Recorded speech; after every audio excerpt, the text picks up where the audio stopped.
Because of the actions of President Clark, Earth has lost control. Proxima 3 has declared its independence, as has Babylon 5, and others are in open revolt. In the previous episode, Clark's forces attacked civilian ships carrying refugees, crossing the line to open war crimes and compelling the Babylon 5 crew to now take direct action. Sheridan is making preparations, but before that, there's a matter of all the other worlds out there. They've been doing that whole diplomacy thing here on Babylon 5, building up good relations so that these other worlds would align themselves with Earth, and now Sheridan's telling them, Thanks very much for all of that. Now, just one more thing. Those treaties, burn them. Sheridan's White Star Fleet has been patrolling their borders to help keep them safe, so what he's asking for in return is to them agree to basically stay out of this. They all had mutual alliance treaties with them. He says, forget about that. Don't get involved. They agree, so now they can go ahead and work to take back Proxima 3, liberate Mars, overthrow President Clark, and maybe even set up a 5th season. Anyway, it's easy to sit with good intentions, a big stack of guns, and say, I'm gonna get them sons of bitches. But the situation is far more complicated than that. First, because of propaganda, they have to act squeaky clean to avoid alienating potential support back home. If this looks like Sheridan is a power-crazed tin-pot dictator intent on overthrowing justly elected rule by any means necessary, it doesn't matter if they win, they still lose. It's true that they could still say anything they want to make Sheridan look bad, true or not, but giving them actual facts that can be used only helps make their job of turning the public against him and his cause easier. Second, there are 3 types of people serving in Earth Force at the moment. Those who are loyal to Clark, those who are loyal to Earth Force but question Clark's policies, and those who are loyal to Earth Force and don't question orders unless they are borderline insane. The first group are the ones that must be dealt with. The latter 2 could potentially be allies, or at the very least remain neutral in a conflict. For that reason, fighting over Earth Force ships is going to be a very messy business, beyond the obvious fact that many are acquaintances of each other. There's the fact that the ships that you are destroying might actually have been a potential ally. Or it might be a hardened enemy. It's going to be a difficult situation. If you get 3 of your ships destroyed because you held back, you're weaker. But if you go guns blazing, then you could potentially lose 3 enemy ships that would have joined your side and made you that much stronger. Plus there's the fact that Sheridan's a war hero. Acting in a manner that shows honor will be remembered by those who aren't exactly loyal to Clark, but not willing to go rogue, who will then repeat that to others, and whatever propaganda, be able to say, I was there, and that's not the man that we fought. So unfortunately, they're going to have to go into this with kid gloves despite the risks to themselves, because it's not just a war of weapons, but of sentiment.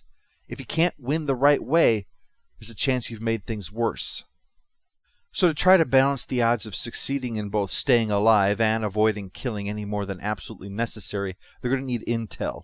They know 2 of the ships were the most aggressive in carrying out Clark's orders, and the ones that tried to avoid that thanks to some info from Proxima 3's resistance forces. But it's difficult because of ground forces that are invading them. So, the stage is now set. The 2 ships that were instrumental in the attacks are definitely hostile. Everyone else is going to be given a chance. But at the same time, Sheridan's forces will fire back at any of the ships that will engage them. Meanwhile, Lando's having a secret meeting with G'Kar, and to say it's strained would be an understatement.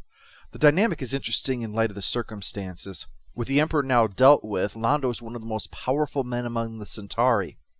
But he is here tolerating the indignities that come with dealing with G'Kar. And G'Kar's personal transformation from a member of the ruling elite to a religious leader does not mean that he has left all the bad blood with the Centauri behind. Let's be honest, there are points where it's going to be hard, no matter how much one has tried to move past violence and hate, to forget about the atrocities that have been committed. Devastating a world with asteroids, enslaving an entire people, culling their numbers and regarding them like animals. Even Gandhi would look at that and probably go, "Oh, that's it, let me at those sons of bitches."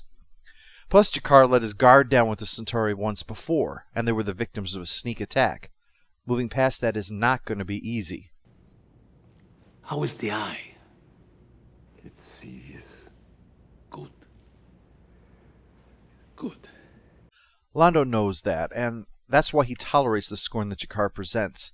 He doesn't need to do this. He personally will not gain anything from this conversation, which I think is important to remember because it makes his persistence all the greater. a sign that he's completing his return to the side of the good guys and will take his lumps if necessary to get there. He could walk out that door and be done with it, answer to his pride. But he is looking back upon what he has done and realizing that the error he created will not be remembered as Centauri greatness, and he's working to make it right, for himself, for his people, and for the people that he has wronged. So Lando wants G'Kar to join him in officially supporting Sheridan and his forces, so that it might convince the non-aligned worlds to do so as well. It would help them out, and it would be a good first step for himself. But G'Kar refuses to drink with him. And again, you can't blame him. Even though Lando may have done the right thing in helping his people regain their freedom, it was only because he had something to gain in it. And even if he didn't, it could not undo his personal role in all of the horrors that the Centauri perpetrated. G'Kar barely says anything this entire time. He shows no histrionics, but his quiet refusal of the drink makes it clear that it is too soon to try to build a bridge, no matter how much one might be needed. In hyperspace, just outside, or under, or upside in, Proxima 3, Sheridan's fleet is assembled and is ready to go in. They are coming in from multiple vectors to split up the defensive forces, leaving them vulnerable to an attack. And that gives Sheridan time to get them all to stand down rather than to actually fight. You are ordered to stand down or leave the Proxima system at once. You are in violation of the Proxima Treaty. And your attacks on civilian transports are illegal under the rules of engagement and the Articles of War. It's an important point that Sheridan needs to emphasize. While I was admittedly never in the military, my kids and I have done quite well repelling Nazi zombies in large numbers, so I'm going to assume that makes me a military expert. If someone tells you to do something ill-advised in the military, you have to do it. Of course, there are ways to finagle things, to interpret orders, to look at intent versus actual orders, and so on that lower-ranking members employ to deal with what they believe are stupid orders. But one cannot simply disobey an order for being stupid or even suicidal. One of the experts I read, quote, "If you believe that your commander is about to make a serious mistake with the action he is contemplating, it is your duty to object to the point of insubordination. To do otherwise would be disloyal.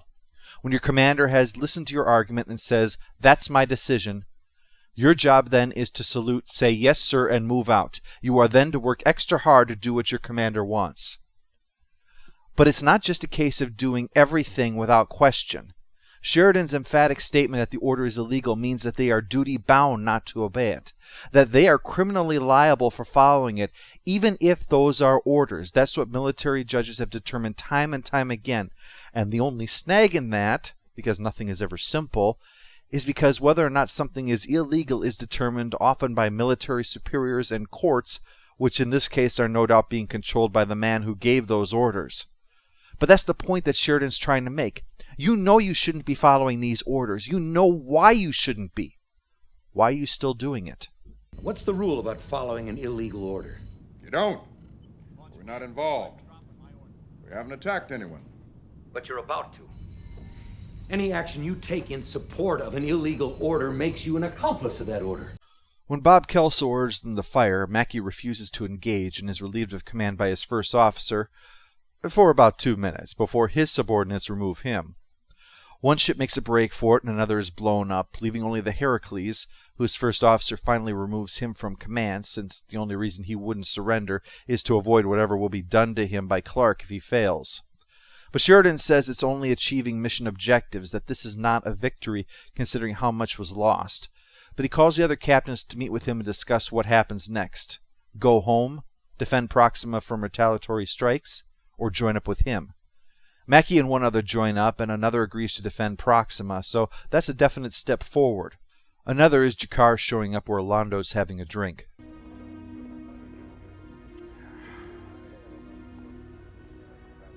Issue the joint statement. I will sign my name. Let's all go to the lobby. Let's all go to the lobby. But not on the same page. You understand that? Yes. It's a sign that he's with Lando on this point, but not in any other way.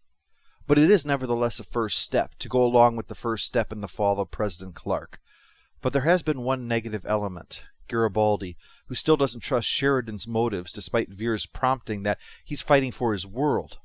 Garibaldi insists on doing that his way, not Sheridan's, and that is completely solidified when he leaves Babylon 5 for Mars. When you coming back?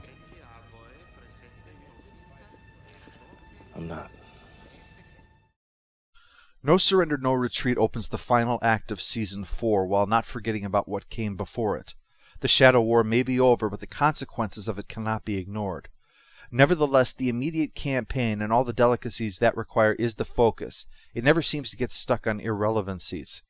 Not only is this an essential episode, and thus given a stamp of must-see, it's very enjoyable, never getting bogged down, but far more than just an action piece. Strong character moments, tough questions, no-win situations.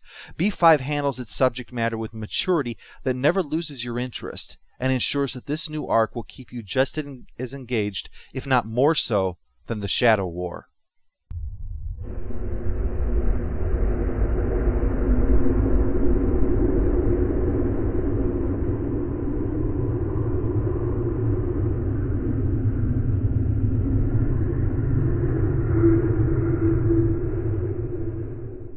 Unless they're all hostile, and some are just more hostile than others. Well, thank you for that ray of sunshine, Marcus. Next time I feel the need to be depressed, I'll remember to give you a call.